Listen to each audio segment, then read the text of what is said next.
ಮಾತು ಮಾತು ಹೆಂಗಿರಬೇಕು?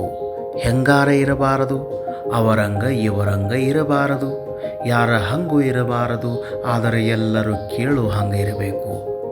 ಮಾತಿನಾಗ ಮಾತಿರಬೇಕು, ಮಾತಿನಾಗ ಆತಿರಬೇಕು, ನೀತಿ ಇರಬೇಕು, ಭೀತಿ ಇರಬೇಕು, ರೀತಿ ಇರಬೇಕು, ಪ್ರೀತಿ ಇರಬೇಕು.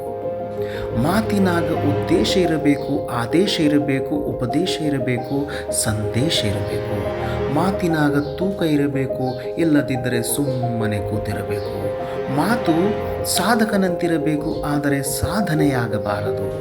ಮಾತಿನಲ್ಲಿ ವೇಗ ಇರಬೇಕು, ಉದ್ವೇಗ ಇರಬಾರದು. ಮಾತಿನಲ್ಲಿ ಮಗುವಿನ ನಗೆ ಇರಬೇಕು, ಹಗೆ ಇರಬಾರದು.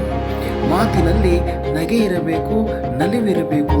ನಗುವುದು ಒಂದು ಯೋಗ, ನಗಿಸುವುದು ಒಂದು ಭೋಗ, ನಗದೆ ಇರುವುದು ಬರುತ್ತದೆ ರೋಗ.